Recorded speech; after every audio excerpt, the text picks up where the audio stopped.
अस्सलाम वालेकुम, नमस्कार, सत श्री अकाल एंड गुड इवनिंग। मैं हूं अर्ज़ू काज़मी और आप देख रहे हैं पॉइंट ऑफ व्यू। हमें जी सुब्रमण्यम साहब ने जॉइन किया है आज और हम उनसे थोड़ा इकोनॉमी पे बात करेंगे, लेकिन जाहिर है कि सभी की जो सब लोग देख रहे हैं कि जो वॉर चल रही है इसराइल में और हमास के बीच में, क्या उससे दुनिया की इकोनॉमी पे फ़र्क पड़ेगा? जो कि हमने पहले भी देखा जब रशियन वॉर स्टार्ट हुई थी और उस टाइम पर भी हमारे यहाँ पाकिस्तान में ख़ास तौर पे कहा गया कि जी इकोनॉमी जो है वो हमारी रशिया और यूक्रेन वॉर की वजह से जो है वो खराब हुई है, लेकिन क्या वाकई में पूरी दुनिया पे इसका इफेक्ट पड़ेगा? बहुत शुक्रिया सर कि आज आप आए। Thank you so much. Thanks for coming. Thank you, my pleasure coming and talking to you. पूरी दुनिया पे इकोनॉमी पे असर पड़ने की संभावना कम है, लेकिन इसराइल और गाजा पे काफी असर पड़ेगा। पहले तो गाजा का पूरा सफाया हो रहा है और इसराइल में भी काफी डैमेजेस है, सिविल डैमेजेस हैं, तो वो सब रीबिल्ड करना पड़ेगा, तो that is going to cost a lot of money. और इसराइल का जो बड़ा इनकम है टूरिज्म का, वो नहीं आएगा, तो उसका असर पड़ेगा। और इसराइली टूरिस्ट इंडिया में बहुत आते थे। नॉर्थ इंडिया में इसराइली के लिए कुछ होटल्स बने हैं जो जहाँ पे ज्यादा करके इसराइलीज रहते थे, वहां पे बहुत कैंसलेशन है। सो ये इसराइल का असर इसराइल पे पड़ेगा, गाजा पे पड़ेगा, लेबनान पे पड़ेगा, ऑयल के प्राइसेस पे थोड़ा बहुत पड़ेगा, बट पूरे देश के, पूरे दुनिया की इकोनॉमी में बहुत असर मेरे ख्याल से तो नहीं पड़ना चाहिए। क्योंकि सर पहले भी हमने देखा जब कोविड हुआ था तो कोविड के टाइम पे भी यही कहा गया कि जी क्योंकि कोविड हो गया इस वजह से इकोनॉमी खराब हुई है कंट्रीज की, और अभी भी यही बताया जा रहा है। साथ हम ये भी देख रहे हैं कि इस वॉर को रोकने में भी कोई कामयाबी नहीं हो रही। कई लोग कोशिश कर रहे हैं बात करने की भी, ओआईसी की मीटिंग भी हुई है, सब कुछ हुआ है, लेकिन इसके बाद भी जो है कहीं पर भी ऐसा नहीं लग रहा कि ये वॉर जो है बहुत जल्द रुकने वाली है। इंडिया की इकोनॉमी बहुत अच्छी है सर आजकल, तो सभी तारीफ कर रहे हैं, लेकिन क्या इस वॉर के चलते भारत उसी तरीके से मेंटेन कर पाएगा? आई डोंट थिंक इंडियन इकोनॉमी पे कुछ ज्यादा बहुत फर्क पड़ेगा। इनफैक्ट इट्स वेरी फनी, लेकिन हर एक इम्पैक्ट जो होता है ना, कोई भी देश में कुछ भी प्रॉब्लम होता है, फॉर एग्जांपल यूक्रेन का जो वॉर है, वहां पे जो अम्यूनिशन बनाने वाले कंपनीज को तो फायदा ही हो रहा है। सो अमेरिकन कंपनीज आप देखिए, उनको तो फायदा ही हो रहा है, वो सप्लाई कर रहे हैं अमेरिकन अम्यूनिशन। अच्छा, एक देश में अगर आक्रमण हुआ है, तो उसके आजू बाजू के देश में भी आप आर्मामेंट्स बेच सकते हो। आप देखेंगे तो लास्ट एक साल में, 18 महीने में जो सप्लाई करते हैं आर्म्स एंड अम्यूनिशन, वो कंपनीज तो बहुत अच्छी कर रहे हैं। तो इसराइल में भी वो सप्लाई करेंगे मिसाइल्स और एयर, और आपने तो देखा है ऑलरेडी अमेरिका के 2 शिप्स वहां आके खड़े हैं, तो ammunition companies will definitely benefit. Gaza में पूरा रिकंस्ट्रक्शन के time some other companies will benefit. So किसी का नुकसान होता है, किसी का फायदा होता है। तो ये जो रिकंस्ट्रक्शन वगैरह होगा, उसमें वो सब कंपनीज को बेनिफिट होगा। तेल का प्राइसेस में थोड़ा फर्क पड़ सकता है, बिकॉज इट्स ऑलरेडी हाई, तो $125 तक वो तेल का भाव पहुंच सकता है, बट बाकी आई don't think. It's ultimately small country. और एक और चीज क्या होता है, अभी यूक्रेन में बहुत वीट होता है, तो wheat goes all over the world. अगर यूक्रेन का वीट नहीं जा पा रहा है बिकॉज ऑफ द वॉर, तो बाकी जो कंट्रीज है जिसके पास वीट सरप्लस है, वो बेच सकेगा। Suppose India has got a wheat surplus, India वो बेच सकेगा। तो यूक्रेन और रशिया के war, actually India as a beneficiary, India को तेल सस्ते में मिल रहा है फ्रॉम रशिया। तो ऐसा नहीं है कि एक एक तरफा है कि सबको नुकसान होता है, किसी को नुकसान होता है, किसी को फायदा होता है। That happens in any event. बिल्कुल, मगर सर बात तो यही है ना कि एक तरह से ये भी बताया जा रहा है, जो पाकिस्तान में न्यूज़ चल रही होती है उसमें ये भी कहते हैं कि जो गल्फ कंट्रीज हैं, हो सकता है कि वो किसी ऐसी बात के ऊपर चले जाएं कि वो जो ऑयल सप्लाई है या फ्यूल जो मिलता है गल्फ कंट्रीज से उसको बंद कर दें, ताकि इसराइल के ऊपर प्रेशर पड़े। आपको लगता है ये पॉसिबल है? गल्फ कंट्रीज या ओआईसी की जो कंट्रीज है वो मिलकर ऐसा कोई फैसला कर सकती हैं? वो किसको ऑयल सप्लाई करना बंद करेंगे? और एक और चीज है, जो ऑयल सप्लाई करने वाले कंट्रीज है, उनका उनका घर तो ऑयल बेच के ही चलता है, तो पूरा ऑयल वो बेचना बंद करेंगे तो हो ही नहीं सकता। आप देखेंगे रशिया इज एट वॉर, लेकिन रशिया ऑयल सप्लाई कर रहा है, गैस सप्लाई कर रहा है, गोल्ड बेच रहा है, वो सब तो कर ही रहा है ना। इकोनॉमी पूरा बंद नहीं कर सकता है। और एक और चीज है, only the rich countries can go to war. War करने के लिए भी बहुत पैसा लगता है, तो इसराइल रिच कंट्री है, रशिया रिच कंट्रीज है, तो वो कंट्रीज वॉर कर सकते हैं। मेरे ख्याल से ये तो नहीं होगा कि रशिया अपना तेल बेचना बंद कर देगा, गैस बेचना बंद कर देगा। So similarly I don't think oil producing countries will stop supplying oil. वो ऑयल बंद करेंगे तो उनका क्या होगा, और किसको ऑयल सप्लाई करना बंद करेंगे? इसराइल को बंद करेंगे ना, बाकी वो पाकिस्तान को और इंडिया को क्यों बंद करेंगे, उनको भी सर तो ऑयल इसराइल को बेचना ही है कह कहीं। रहे हैं, सर इसराइल को ही कह हाँ, रहे हैं। हाँ, इसराइल इसराइल कहीं और से खरीदेगा, इसराइल इंडिया से खरीदेगा, इसराइल अमेरिका से खरीदेगा, शेल ऑयल खरीदेगा कुछ तो। आजकल ऐसे नहीं है कि ऑयल प्रोड्यूसिंग बहुत कम कंट्रीज है, काफी कंट्रीज ऑयल प्रोड्यूस करती है, और अमेरिकन तो like Israel quite a bit. तो अगर इसराइल को प्रॉब्लम होगा तो पता चलेगा कि अमेरिका वहां से ऑयल सप्लाई कर रहा है, या तो रशियन ऑयल इंडिया के थ्रू इसराइल को जा रहा है। आई डोंट थिंक आज कोई एक सिंगल सप्लायर किसी कंट्री को they can not hold him at ransom, ये तो नहीं हो सकता है। बिल्कुल मगर सर अगर इकोनॉमी की ही हम बात करें तो आपके यकीनन आपने पाकिस्तान की इकोनॉमी को भी स्टडी किया होगा और देखा होगा कि किस तरह से इसकी हालत है। साथ चाइना है, चाइना से हमारे पास प्रोजेक्ट्स भी होते हैं और कहा जाता है कि जी चाइना से ही पाकिस्तान अक्सर लोन भी लेता रहता है। वैसे तो खैर सभी से लेते रहते हैं, लेकिन चाइना जो है उससे हमें काफी उम्मीद रहती है कि वो हमें टाइम पे दे देगा।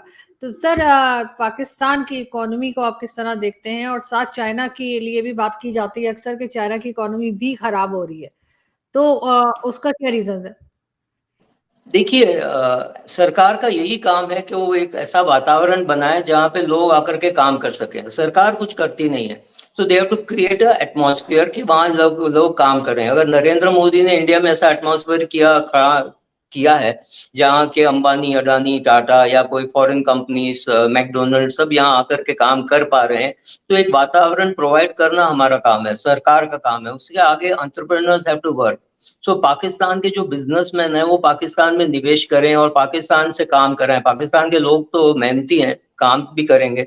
सो वहां पे इकोनॉमी में कुछ प्रोडक्शन होना चाहिए। आप सिर्फ लोन लोगे तो वो लोन रीपे कैसे करोगे? कोई भी बंदा, अगर एक बंदा घर खरीदने के लिए लोन लेता है तो वो लोन चुकाने के लिए उसको नौकरी तो करनी पड़ेगी ना, तो something has to be done. So economic activities have to increase in Pakistan. उसके लिए the government has to create an atmosphere के लोगों को लगे कि हम काम करेंगे, पैसा कमाएंगे, थोड़ा टैक्स भरेंगे और बाकी पैसा घर ले जाएंगे। इसके लिए क्या क्या कंट्रोल करना चाहिए? इंफ्रास्ट्रक्चर अच्छी होनी चाहिए, इन्फ्लेशन कंट्रोल में होनी चाहिए। अगर इन्फ्लेशन कंट्रोल में नहीं है तो कोई बंदा वहां निवेश नहीं करेगा, क्योंकि आज मैं पैसे लाऊंगा, $300 है डॉलर का, कल वो 600 हो जाता है तो मेरी इन्वेस्टमेंट की हालत खराब हो जाती है। So then I will not invest. So atmosphere अच्छा करना वो पाकिस्तान गवर्नमेंट को ही करना है ना, वो कोई प्राइवेट सेक्टर तो नहीं कर सकता। तो करंट प्राइम मिनिस्टर हो या फ्यूचर प्राइम मिनिस्टर हो, इलेक्शन हो, और एटमॉस्फेयर ऐसा हो कि लोग आके काम कर सकें, वो एटमॉस्फेयर क्रिएट करना सरकार का काम है। Government can not do business. Government business करती है तो they don't do a good business. India में भी पब्लिक सेक्टर है कुछ खास अच्छा काम करेगा, लेकिन प्राइवेट सेक्टर के लिए एक एटमॉस्फेयर अच्छा है कि private sector investment, foreign investment आता है, वो एनवायरमेंट क्रिएट करना हमारा सरकार का काम है। तो सर आपके ख्याल से सिर्फ करप्शन एक मेन रीजन है जिसकी वजह से पाकिस्तान की इकोनॉमी इस तरह से खराब हुई है, या जो इस वक्त हालत है क्या उसके पीछे सिर्फ करप्शन ही का हाथ है? चाहे वो हमारी पॉलिटिशियंस हो, चाहे हमारी आर्मी हो या एजेंसीज हो, आपके ख्याल से सिर्फ करप्शन ही मेन रीजन है पाकिस्तान की इकोनॉमी खराब होने का? करप्शन ही मेन नहीं होता है, क्योंकि जो बिजनेसमैन है वो भी डरता है कि मैं पैसे यहाँ लगाऊंगा और मेरे पैसे की आई मीन वैल्यू नहीं रहेगी, कुछ चोरी हो जाएगा, कुछ पॉलिटिशियंस ले जाएंगे, तो लोग डरते भी हैं। आपने आइन रैंड का बुक पढ़ा होगा, तो आइन रैंड लिखती है the money is the biggest covered. जब पैसे को डर लगता है कि यहाँ मेरा पैसे को कोई रिस्पेक्ट नहीं है, कोई भी आके चाकू दिखाएगा, बंदूक दिखाएगा, ले जाएगा, तो वो पैसा भाग जाता है वहां से। आप इंडिया में भी देखिए, कुछ ऐसे स्टेट्स हैं जहाँ पे अगर लॉ एंड ऑर्डर अच्छा नहीं है तो वहां इन्वेस्टमेंट नहीं होती है। लोगों को लगता है कि यहाँ पे कम्युनिस्ट का होल्ड ज्यादा है, यहाँ लेबर अच्छा नहीं है, तो वहां पे इन्वेस्टमेंट नहीं होती है। Money goes only to a place where it is safe. So safe haven बोलते हैं। तो लोग डर के मारे यूएस में क्यों इन्वेस्ट करते हैं? Not because economy is great, but लोगों को लगता है यहाँ मेरा पैसा सेफ है। तो हर एक बंदा जो इन्वेस्ट करता है, निवेश करता है, वो पहले ये देखता है कि मेरा पैसा सेफ है कि नहीं है। तो सेफ है तो ही मैं इन्वेस्ट करूंगा। मुझे क्या 3-4 साल में रिटर्न्स मिलेंगे, क्या यहाँ मैं बेच सकता हूँ? आप ये भी देख लीजिए ना, सिंपल इवेंट वर्ल्ड कप जैसा, अगर वर्ल्ड कप इंडिया में होता है तो एक एक टिकट इतना महंगा बिकता है, 25,000 30,000 रुपए का बिकता है टिकट, सो क्या वो इकोनॉमी में ऐसे लोग हैं जो इतना पैसा देकर के टिकट खरीद सकते हैं? तो फिर ही इकोनॉमी होती है। नहीं तो इकोनॉमी नहीं आती है। पीपल विल नॉट, आईसीसी हो या बीसीसीआई हो, कोई भी बोलेगा अरे यार इतने सारे मैचेस अगर हम पाकिस्तान में होल्ड करेंगे तो क्या हमारे पास इतने टिकट सेल होगा, क्या हम कोई छोटी कंट्री में होल्ड करेंगे तो क्या होगा, नहीं होगा। तो फिर वो ऑस्ट्रेलिया, साउथ अफ्रीका, इंडिया यहीं पे होल्ड कर सकते हैं, बड़े देश जहाँ पे पैसा भी हो, जो लोग पैसा देकर के टिकट खरीदे। तो साउथ अफ्रीका में भी उतने टिकट्स नहीं बिकते हैं। So Australia, India, Dubai, it has to be a rich country. Rich countries में ही इकोनॉमिक एक्टिविटी ज्यादा होता है। It is a catch 22 situation. People have to feel safe, then money comes, then there is activity, entertainment, cricket, जो भी हो। पहले economy का स्टेटस ऐसा होना चाहिए कि लोगों को लगे कि मैं यहाँ आकर के कुछ काम करूं। That security has to be provided only by the government and the military. बिल्कुल सही। लेकिन सर चाइना की इकोनॉमी, हम तो काफी टाइम से ये सुनते थे पाकिस्तान में कि जो नेक्स्ट जो सबसे बड़ी कंट्री आगे जाएगी या वर्ल्ड पावर जो बनेगी या सुपर पावर जो बनेगी वो चाइना होगी। उस वक्त तक खैर इंडिया की इकोनॉमी ऐसी नहीं थी जब ये बात हुआ करती थी कुछ साल पहले। लेकिन अभी सर चाइना की इकोनॉमी आपके ख्याल से इतनी खराब क्यों हो गई? चाइना की इकोनॉमी खराब होने के दो तीन कारण है। एक तो अमेरिका ने उनको उल्लू बनाया और बोला वो वन चाइल्ड पॉलिसी लाओ। अभी आप एक सोचिए, एक बच्चा है, उसकी माँ भी सिंगल चाइल्ड है, उसके पिताजी भी सिंगल चाइल्ड है, तो मतलब वो बच्चा अपने माँ बाप और अपने नाना नानी, दादा दादी, कितने लोगों को संभाल पाएगा? राइट, चार और दो छह और एक सात। एक ही लड़का है जो ये सब संभाल रहा है, और उस लड़के की शादी नहीं हो रही है क्योंकि लड़कियों की शॉर्टेज है। तो इस इकोनॉमी में वो लड़का क्या करेगा? वो भाग जाएगा। So the government will have to look after all those 8, 9 people, 7 people have to be looked after by the government. ये बहुत बहुत मुश्किल है।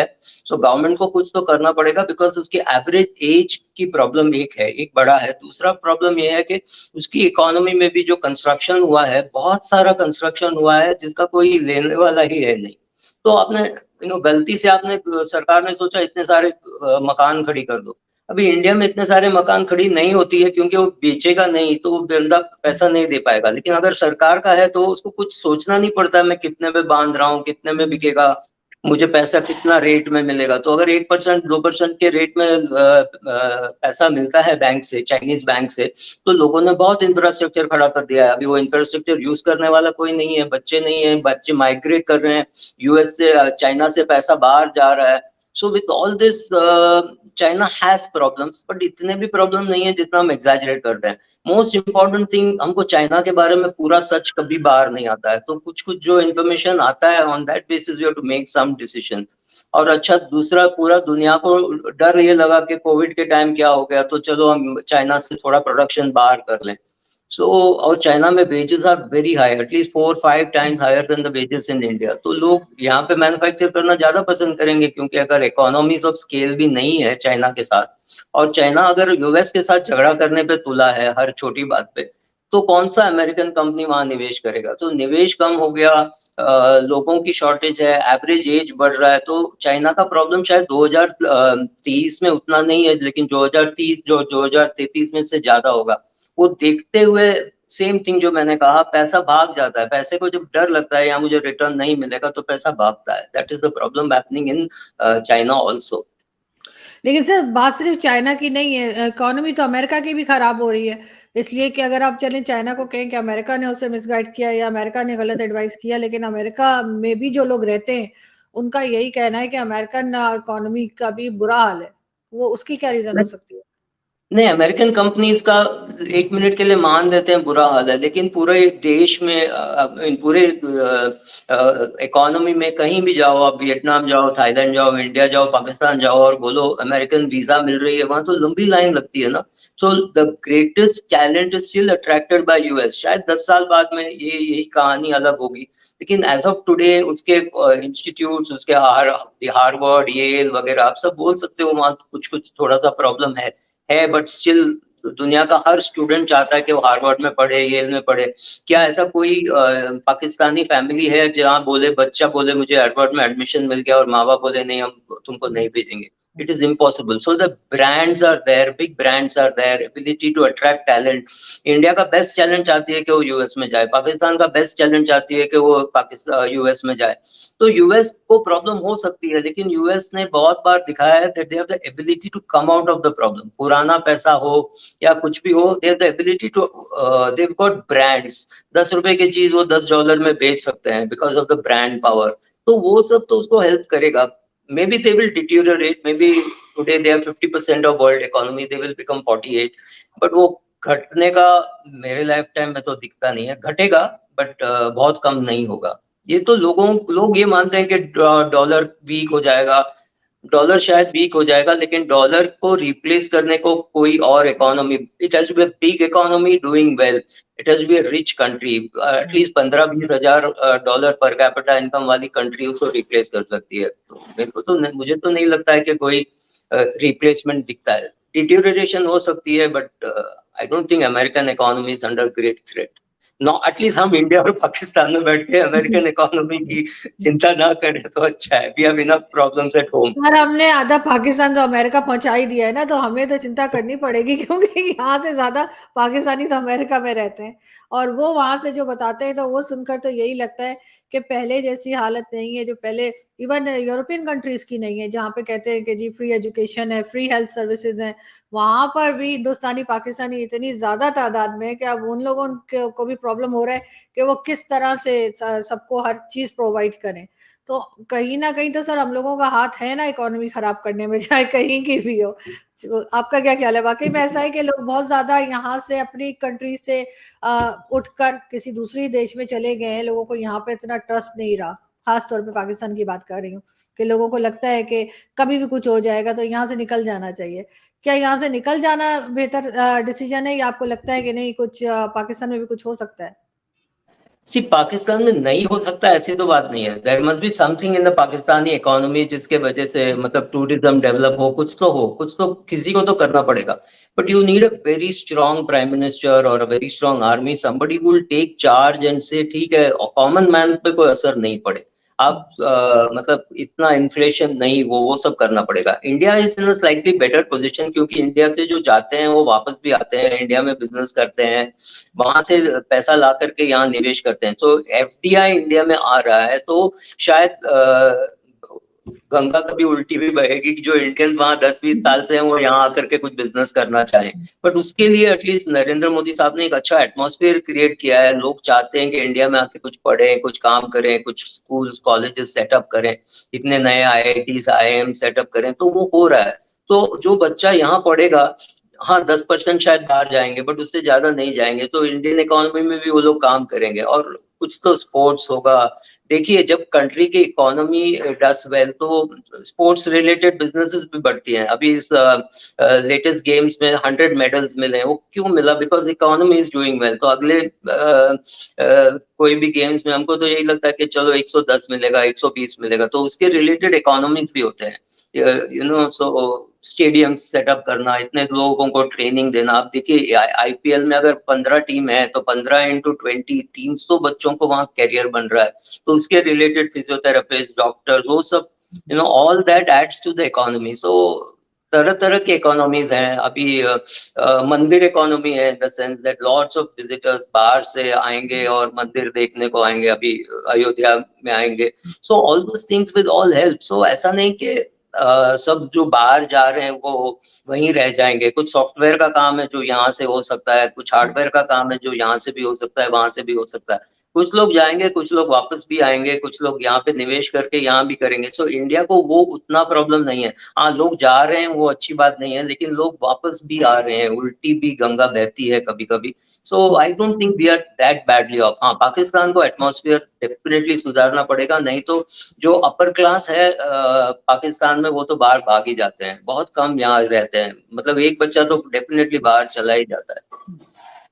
बिल्कुल ऐसा ही। और सर एक तो ये भी लगता है लोगों को कि इकोनॉमी के अलावा सिक्योरिटी रीजंस की वजह से भी लोगों को लगता है कि शायद यहाँ से अपने बच्चों को निकाल ही दें तो अच्छा है।